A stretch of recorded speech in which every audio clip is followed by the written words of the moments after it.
Hey, hi guys. So today we will try to solve one lead code question number 463. Okay. तो इसमें हमें एक 2D dimensional एक array as a input में दिया है and they expecting output would be as an example is 16. So 16 is what? Nothing but it's a parameter basically. So it's a parameter which is for land actually. Okay, so now in the question itself is mentioned like that one for grid. If I talking about a grid I comma 0 where I denotes your row and j column, is it, if it is a 1 which is behaving, that means is a len, and the vice versa grid of I comma j will equal to 0, that means it behave like a water. Okay, so however how much the land is occupied in the grid, तो उसके लिए हमें इसका parameter निकालना है. ठीक है, ऐसे ऐसे समझते हैं. Let's say sorry it's not working, let's take another one. So let's say मेरे पास एक 4x4 की मैट्रिक्स है. Okay, so let me try to create a 4x4. I think I'm not good in the drawing part. Okay, so let's fill it out, these fields. 0 1 0 0 1 1 1 0, then 0 1 double 0, and the finally drawn 1 0 0. So if you see here, this 1 is your land and 0 is your water, and we need the perimeter of that, means these ones. So let's say 1 2 3 4 5 6 7 8 9 10 11 12 13 14 15 16. That means 16 will be the output in this case. Okay, now let's think about how we can try to solve this problem. Okay, so whenever we try to solve kind of these problems, first we should know that how we can traverse. So I think you guys you know very well that how to traverse this kind of example. Okay, second is, in the question itself is given as the cells are connected horizontally and vertically. There is no diagonally. No. So that means if, let's say, if I was there during the traversing, I can move this direction, I can move this direction, I can move this direction, I can move this direction, but that way is not possible. Okay, that's a good part for the question. Okay, now let's start to coding, and then during the coding we will start how we can solve the problem. Okay, so हम इसमें कैसे कर सकते हैं? I mean the first process क्या होना चाहिए इसके लिए? तो इसमें हम लोग एक कॉल होता है या एक मेथड होता है जिसको बोलते हैं हम लोग DFS, that means depth first search. उसके थ्रू हम इसको सॉल्व करने की कोशिश करेंगे. एग्जाम्पल लेते हैं कि मान लीजिए मैंने ट्रैवर्सिंग स्टार्ट करी, मैं 0 पे गया, मुझे पता लगा 0 is useless for me because we need to find out the length and length parameter. Okay, we go to 1. जैसे ही मैं 1 पे पहुंचा, अब मुझे क्या करना है कि 1 तो मुझे मिल गया, अब मुझे इसको लेना है, इसको भी लेना है, इसको भी लेना है, और इस वाले पार्ट को भी लेना है, क्योंकि ये फिर से 1 आ जाएगा. तो इसलिए फिर मुझे, यानी जब मैं इस पर आऊँगा तो मुझे इस वाले को लेना है, इधर से मुझे इस वाले को लेना है. यानी कि अगर कंडीशन में समझूं कि मैं अगर जैसे ही मूव आउट कर रहा हूँ और वो 0 आ रहा है, उस वाली वैल्यू को मैं प्लस ले लूँगा. एग्जाम्पल के लिए समझते हैं, मान लो मैं यहाँ पे था, मैं ऊपर गया, भाई यहाँ कुछ भी नहीं है, मैं आउट ऑफ कंट्रोल जा रहा हूँ, 1 प्लस 1 ले लूँगा. इधर जा रहा हूँ, 0 आ रहा है, प्लस 1 कर लूँगा. इधर जा रहा हूँ, 0 आ रहा है, प्लस 1 कर लूँगा. नीचे आ रहा हूँ, 1 आ रहा है, भाई नहीं आ रहा है. ठीक है, यानी कि मुझे इस पर मूव करना है पर प्लस 1 नहीं करना है. दूसरी चीज़, क्योंकि मैं इसको कर चुका हूँ या मैं इसको ले चुका हूँ, मुझे इसको मार्क करना होगा कि मैं दोबारा अगर इस पर आया, क्योंकि भाई अगर मान लो मैं इस पर आया, लेट्स से ट्रैवर्स करते हुए, लीनियर ट्रैवर्स करते हुए, अगर मैं बैक गया उसको फिर से काउंट करने लग गया तो मेरा आंसर गलत हो जाए। ठीक है, तो इस क्वेश्चन से हमें क्या समझ में आता है? पहली चीज, traverse vertically as well as horizontally. ठीक है, जिसका मतलब ये हुआ कि मैं एक बार रो प्लस वन के करके जा सकता हूँ, रो को माइनस करके जा सकता हूँ, कॉलम को प्लस करके जा सकता हूँ और कॉलम को माइनस करके जा सकता हूँ। इसका मतलब ये हुआ ना वर्टिकल, ऊपर गया तो रो, ऊपर गया तो कॉलम माइनस हो गया, नीचे गया तो कॉलम प्लस हो गया, या रो प्लस हो गई, काइंड मतलब इसका मतलब तो ये हुआ ना। दूसरी चीज़ जो एक सबसे इम्पॉर्टेंट चीज़ है और इस बारे में कि मुझे ट्रैवर्स से ये तो पता लग गया कि हॉरिजॉन्टल और इसमें मुझे जाना है। दूसरी चीज़ मुझे इससे अब ये पता लगाने के लिए करना है कि ग्रिड जो कि एक मैट्रिक्स दी हुई है, जहां जहां पे मुझे ये वन मिले यानी कि लैंड मिले, उसे मार्क करना है, मार्क्ड एज विजिटेड। जब हम बोलते हैं मार्क एज विजिटेड मतलब कि कोई भी एक रैंडम वैल्यू हम उसे असाइन कर देंगे जो 0 और 1 ना हो, just for the identification. Okay, ये वाली सेल को हम ऑलरेडी जा चुके हैं, अब दोबारा सेल का हम लोग काम नहीं यूज़ करेंगे। ठीक है, ठीक है, तो अभी हम लोग कोड के थ्रू और ज़्यादा समझने की कोशिश करेंगे, तो आगे बढ़ते हैं। सिंपल, तो सिंपल एक जो क्वेश्चन है उसी को ले लेते हैं। हमारा जो मेथड पैरामीटर जो हमें दे के रखा हुआ है वो हमारा है public int is land parameter,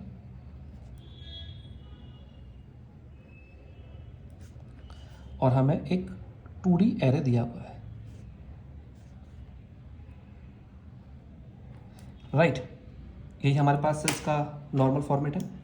अब इसको समझते हैं हम लोग, इसको कैसे सॉल्व करने की कोशिश करेंगे। सबसे पहले तो जब भी हमें कोई 2D एरे दिया जाता है, 2D एरे का मतलब क्या हुआ कि मान लो कोई तो मैं इसी का ले लेते हैं एग्जांपल, जैसे ग्रिड दिया हुआ है, इसके अंदर क्या रहेगा, एक ये रहेगा, कॉमा करके एक ये रहेगा, कॉमा करके एक ये रहेगा, कॉमा करके ब्ला ब्ला ये रहेगा। तो आप ये समझ लो 1 2 3, फिर इसके अंदर कुछ वैल्यू होगी, let's say 0 1 0 0 1 0 1, kind of that one. तो मतलब ये हुआ कि ये जो ग्रिड जब हम 2D बोलते हैं तो रो बाई कॉलम की फॉर्म में होता है। तो सबसे पहली चीज़ हम आइडेंटिफाई कैसे करेंगे कि रो क्या है और कॉलम क्या है। तो सबसे पहले हम लोग 2 वेरिएबल बनाएंगे, जिसका एक का नाम होगा रो। रो की वैल्यू कैसे निकलती है, ग्रिड डॉट लेंथ। अब ये ग्रिड डॉट लेंथ ही क्यों ली हमने ये क्यों नहीं लिखा ग्रिड कॉमा 0 डॉट लेंथ, ये भी तो लिख सकते थे हम इसके लिए, उसके बारे में बात करते हैं। कॉलम में हमने लिखा ग्रिड 0 डॉट लेंथ, और यहाँ पे हमने 0 ही क्यों लिखा, क्योंकि अब इसको हम लोग याद करने के पर्पज से या हम लोग का एग्जाम में कभी भूले नहीं, इस पर्पज से क्या देख सकते हैं। हमारा जो नॉर्मल एरे होता है वो क्या होता है, ये होता है। ठीक है, जब 2D की पार्ट आती है तो हम क्या करते हैं, उसमें एक और एरे बढ़ा देते हैं, इज इट। तो ये नॉर्मल जो एरे है, और जब इसकी तुम्हें लेंथ निकालनी है, मतलब एरे की लेंथ निकालते हो, जनरली क्या लिखते हैं भाई, एरे डॉट लेंथ, करेक्ट। इसी की वजह से ये सिंपल ले लेते हैं। फिर इसके अंदर मल्टीपल पार्टीशन है, तो पार्टीशन यानी 1 ये हो गया, 2 ये हो गया, 3 ये हो गया, तो ये कॉलम को डिनोट करते हैं। ये सब याद करने की पर्पज से, जरूरी नहीं है ये थंब रूल है, ये सब याद रखने के पर्पज से कि भाई नॉर्मल रखते हैं तो रो आता है, और अगर हमें कॉलम की वैल्यू निकालें तो ग्रिड डॉट 0 आता है। ठीक है, एक और पैरामीटर लेंगे हम लोग जिसका नाम रहेगा हमारा रिजल्ट, और या आप ऐसे समझ लो पैरामीटर, जो हमें कैलकुलेट एक्चुअली में करना है। तो ये हमारा रहेगा पैरामीटर, जिसको इनिशियलाइज कर देंगे 0 से। ठीक है, अब एक्चुअल में अब हम इसको करेंगे, ट्रैवर्सिंग करेंगे।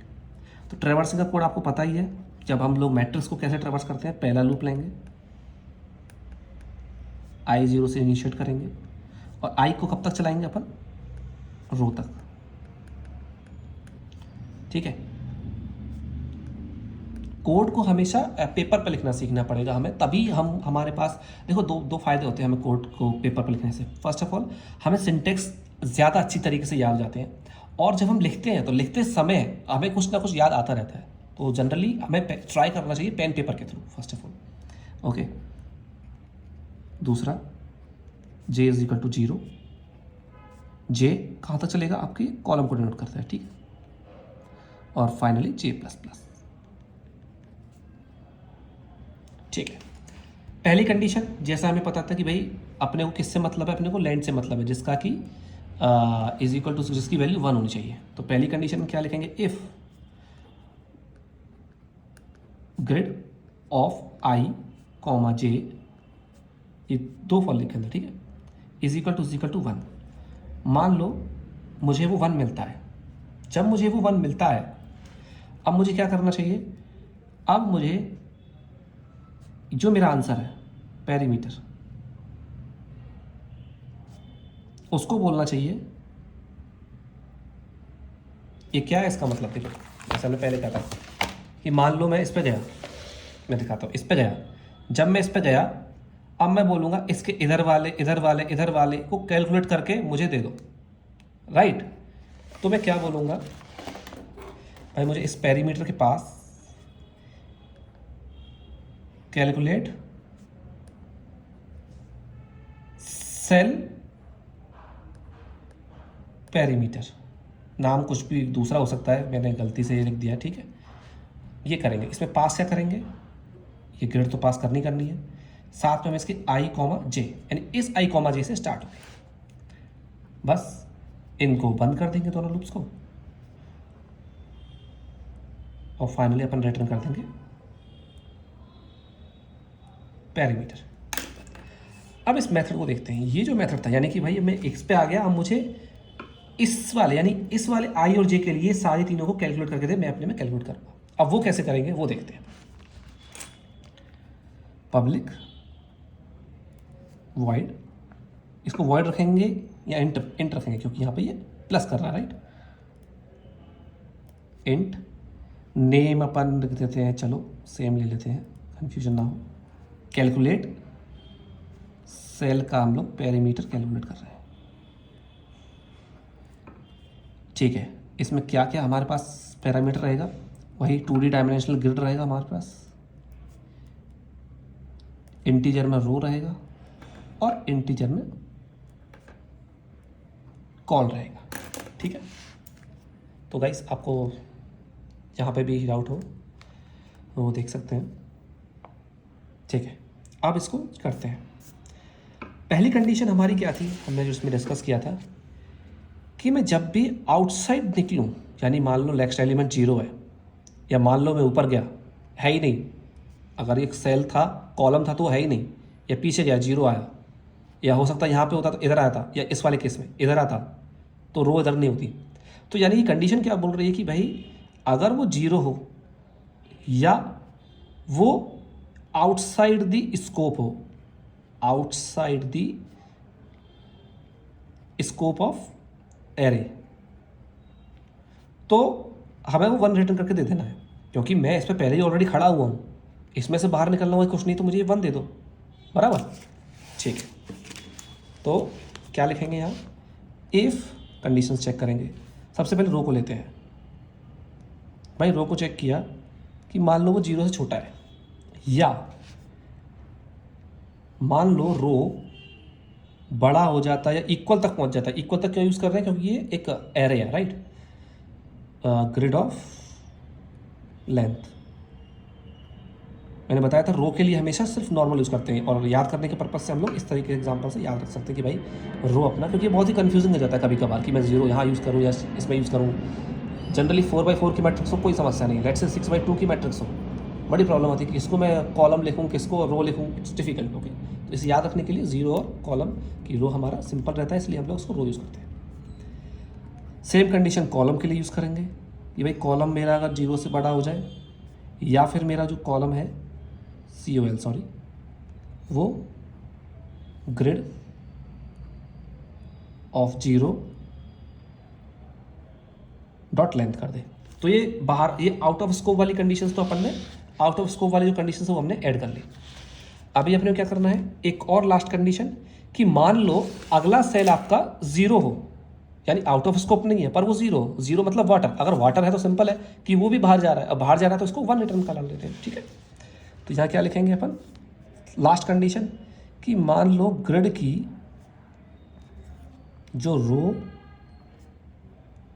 और कॉल वैल्यू है वो इज इक्वल टू जीरो, ठीक है। तो एक कंडीशन, दूसरी कंडीशन, तीसरी कंडीशन, चौथी कंडीशन और पांचवी कंडीशन है। तो अपन क्या करेंगे, इसको भाई रिटर्न कर देंगे 1, तुम रिटर्न होके चले जाओ। हमने क्या चेक किया था, 2 चीज़ निकल के आई थी, ट्रैवर्सिंग अगर 1 है तो विजिटेड, ठीक है। अब दूसरी चीज़, क्योंकि आप यहाँ पर अगर देखोगे, यहाँ पे भी अपन ने लिया था इस कंडीशन के अंदर इस आई और जे के लिए ये पैरामीटर को हम लोग कैलकुलेट कर रहे हैं, तो इसका मतलब ये हुआ इस आई और जे पे मैं ऑलरेडी फाइंड आउट कर चुका हूँ 1, तो मुझे इसको मार्क करना चाहिए, राइट, कि भाई ये मैं यूज़ कर चुका हूँ, उसको अगली बार यूज़ मत करना। तो दूसरे केस में अपन क्या लिखेंगे कि इफ़ मान लो मेरा ग्रिड मतलब मैट्रिक्स, राइट, -1 को लेता है, -1 का मतलब है कि विजिटेड है ऑलरेडी, तो भाई मेरे में कुछ भी जोड़ो मत, सिंपल 0 जोड़ लो, और यहाँ पे अपन लो ग्रिड ऑफ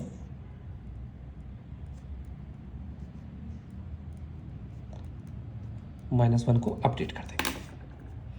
अब आता है सबसे फाइनल और मेन इंपॉर्टेंट पार्ट, रिकर्जन का। क्वेश्चन में बोला था कि हम लोग वर्टिकली और हॉरिजॉन्टली ट्रैवर्स कर सकते हैं। जब ऐसे क्वेश्चन में बोल सकते हैं तो हम इसको रिकर्सिवली इसको कॉल कर सकते हैं, एक बार यहाँ जाए, इसके लिए कैलकुलेटर एक बार यहाँ जाए, एक बार यहाँ जाए, एक बार यहाँ जाए, ठीक है। तो बहुत ही सिंपल है। फाइनली रिटर्न अगर मैं करूँगा तो मैं लिखूँगा मेथड का नाम कैलकुलेट सेल पेरीमीटर, ठीक है। एक बार अपन पास करेंगे, ये तो सेम रहेगा, रो एक बार आगे बढ़ जा, पॉजिटिव, सेम मेथड नेम, एक बार रो में से माइनस कर दो, सेम मेथड नेम, एक बार रो एज इट इज हो, कॉलम आगे बढ़ जाए, और finally positive grid of row column -1 हो जाए। बेसिकली ये क्या कर रहा है, ये एक बार इधर जाए मिल रहा है तो 1 ऐड कर दो, इधर जाए मिल रहा है तो 1 ऐड कर दो, इधर जाए मिल जाए तो 1 नहीं मिल रहा है तो 0 ऐड कर ले, लेकिन चले बस, और हमारा क्वेश्चन खत्म। तो हमने ये क्या देखा, अब हम लोग थोड़ा सा रीट्रेट कर लेते हैं इसको, स्टार्टिंग से देखते हैं। हमने रो कॉलम निकाले, सिंपल पेरीमीटर निकाला, ट्रैवर्सिंग किया बहुत ही सिंपल बेस पे। सबसे पहले क्या चेक किया कि भाई लैंड कहाँ है, आई और जे पे लैंड मिल गया अपने को, ये मिल गया, मतलब इसको अपन ने विजिट कर लिया, इस वाले पार्ट को, इस सेल को विजिट कर लिया, पेरीमीटर के पास गए, उसको बोले एक नए मेथड को कि ये लो ग्रिड, ये लो रो कॉलम, यानी कि उसका लोकेशन लो, अब उस लोकेशन पर से मुझे पेरीमीटर दे दो, कि मान लो, देखो एग्जांपल के लिए क्या है, इसको देखते हैं, मान लो यहाँ पहुँचता, ठीक है, अपन क्या कर रहे हैं, उसको इस वाले के उसको i, j दे रहे हैं, i, j का मतलब रो और कॉलम की वैल्यू दे रहे हैं कि अब मुझे इसके पैरामीटर निकाल के दे दो विद कंडीशनल बेसिस पे, इधर का प्लस कर लो, इधर का प्लस कर लो, इधर का प्लस कर लो, कंडीशनल बेसिस पे, ठीक है। सेम ही कर रहे हैं, सेम मेथड पर हम नीचे आई, कंडीशन चेक करी। पहली कंडीशन क्या है कि अगर मान लो आउट ऑफ स्कोप निकल रहा है, जो वहाँ से रो कॉलम आया है वो अगर आउट ऑफ स्कोप निकल रहा है, ठीक है, तो सिंपल सी बात है वो 1 देके जाएगा ही जाएगा, क्यों, क्योंकि ये पैरामीटर ऑलरेडी 1 चेक हो चुके हैं, या फिर अगला वाला 0 है, प्लस करा लो। दूसरी कंडीशन क्या चेक कर रहे हैं, मान लो कि वो जो है पैरामीटर या वो जो सेल है वो ऑलरेडी विजिटेड है, तो विजिटेड है तो कोई मतलब नहीं है, 0 रिटर्न कर दो। और फाइनली यहाँ पर अपन ने इसको क्या किया, मार्क एज विजिटेड, राइटिंग ख़राब हो सकती है, काफ़ी टाइम के बाद मैंने ये लिखा है, बट या फाइनली इसको हम रिकर्सिवली कॉल करेंगे, एक बार +1 के साथ, -1 के साथ, कॉलम के साथ। क्यों? क्योंकि क्वेश्चन में लिखा हुआ है हम इसको वर्टिकली और हॉरिजॉन्टली ट्रैवर्स कर सकते हैं। तो ये हमारा सॉल्यूशन है, इसको हम लोग मशीन पर भी ट्राई कर सकते हैं। तो I think you already got the answer for that one. Okay, so you can try from your side. और अगर आपको ये अच्छा लगा हो तो प्लीज़ लाइक करें, सब्सक्राइब करें। Thank you very much.